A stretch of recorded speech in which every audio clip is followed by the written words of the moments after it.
وطلح منضود اور کیلے کے گچھے ہوں گے، وظل ممدود اور لمبے لمبے سائے ہوں گے، وماء مسکوب اور پانی کی آبشاریں ہوں گی، وفاکہۃ کثیرہ اور بہت سارے پھل ہوں گے، لا مقطوعۃ ولا ممنوعہ جن سے نہ روکا جائے گا اور نہ ختم ہوں گے۔ دو ہی باتیں ہوتی جب بندے کو نعمت مل جائے، دو خدشے اس کو لاحق رہتے ہیں، کہیں پر یہ ختم نہ ہو جائے، اگر ختم نہ ہو تو کوئی ایسا شخص نہ جو مجھے روک دے۔ کہا یہ دونوں چیزیں نہیں ہوں گی، پھل بہتات کے ساتھ ہوں گے لیکن وہاں پر نہ ختم ہوں گے اور نہ کوئی روکنے والا ہوگا۔ اللہ اکبر۔ یہ پھل گچھوں کی صورت میں بھی ہوں گے اور یہ پھل کثرت کے ساتھ ہوں گے، پانی کی آبشاریں ہوں گی، لمبے لمبے سائے ہوں گے۔ مفسرین نے ایک روایت نقل کی ہے، اللہ کے رسول صلی اللہ علیہ وآلہ وسلم تشریف فرما تھے اور ایک دیہاتی شخص حاضر خدمت ہوا، اور صحابہ فرماتے کہ جب کوئی دیہاتی شخص پاس حضور کے آتا نا ہم بڑے خوش ہوتے۔ کیوں؟ کہتے اس لیے کہ سادہ دیہاتی ہوتا تھا، وہ اپنی موج میں سوال پوچھتا جاتا، اللہ کے رسول جواب دیتے جاتے، بلا جھجک پوچھتا تھا تو حضور بلا جھجک جواب دیتے، تو ہم بڑے خوش ہوتے کہ یہ آیا تو کئیوں کا بھلا ہو جائے گا۔ تو فرماتے ایک دیہاتی شخص آیا اور حضور کے پاس آ کر بیٹھ گیا اور آ کر پوچھتا ہے کہ حضور جنت میں کیا پھل ہوں گے؟ سادہ شخص تھا، اس نے پوچھ لیا تو حضور میں ہاں جنت میں پھل بھی ہوں گے اور جنت میں طوبہ نامی درخت بھی ہوگا، اور حضور میں وہ اتنا بڑا درخت ہوگا کہ ایک مسافر اگر 100 سال بھی چلے نا تو اس کے سائے سے باہر نہیں جا سکے گا، اتنا بڑا درخت جو ہے وہ جنت میں ہوگا۔ تو اس نے جو ہے وہ سوال کیا اور کہا کہ حضور یہ بتائیں کہ وہ جو درخت اتنا بڑا ہوگا اس جیسا کوئی زمین پہ اس سے ملتا جلتا درخت بھی ہے؟ تو حضور میں کہ نہیں، تمہارے ملک میں تو ایسا درخت نہیں ہے۔ تو حضور میں کبھی تم شام گئے ہو؟ اس نے عرض کی حضور میں شام تو نہیں گیا۔ تو حضور میں شام میں ایک جوزہ نامی درخت ہے جو اس سے ملتا جلتا ہے اور اس کا تنا ایک ہی ہے اور اوپر سے پھیلاؤ اس کا جو ہے بہت اونچا ہے، تو وہ درخت جو ہے وہ جنت کے درخت طوبہ سے ملتا جلتا ہے۔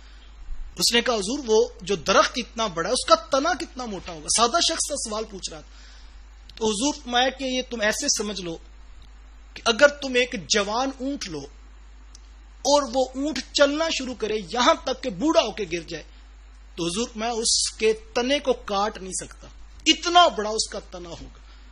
سادہ شخص تھا، پھر پوچھتا ہے کہ حضور جی یہ بتائیں کہ اس کا گچھا پھر کتنا بڑا ہوگا؟ سادہ شخص ہوتا ہے نا، وہ سوچتا ہے پھر وہ چیزیں کتنی بڑی ہوں گی۔ تو اس نے دوسرا پھر سوال پوچھا کہ حضور جس کا تنا اتنا بڑا ہوگا تو اس کے اوپر جو پھل ہوگا اس کا گچھا کتنا بڑا ہوگا؟ اللہ اکبر۔ صحابہ بیٹھے ہیں، اس سادے دیہاتی کے سوال سن رہے ہیں اور میرے حضور اس کے مطابق مثالیں دے دے کے سمجھا رہے ہیں۔ حضور میں کالا کوا تو نے دیکھا؟ اس نے کہا جی حضور میں نے دیکھا۔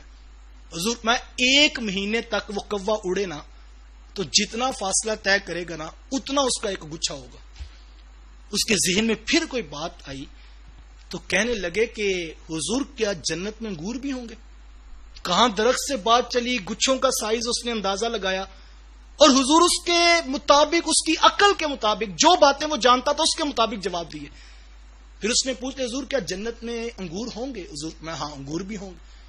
کہنے لگا کہ حضور مجھے بتائیں وہ انگور کا جو دانہ ہے وہ کتنا موٹا ہوگا؟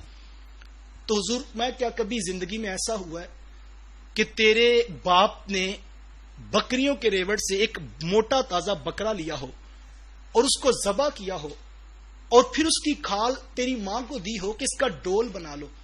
اس نے کہا جی حضور یہ تو ہمارے یہاں ہوتا ہے ایسا۔ تو حضور میں وہ جو ڈول بناتے ہو نا اتنا انگور کا ایک دانہ ہوگا۔ اللہ اکبر۔ میرے کریم سے گر قطرہ کسی نے مانگا، دریا بہا دیے ہیں در بے بہا دیے ہیں۔ میرے پاس تو کوئی آئے تو میں کہتا ہوں بس میرا کام تھا سمجھانا، تمہارے پلے پڑا کہ نہیں پڑا میں کیا کروں۔ دیہاتی پوچھ جنت کے اندر جو انگور ہے اس کا سائز کتنا ہوگا؟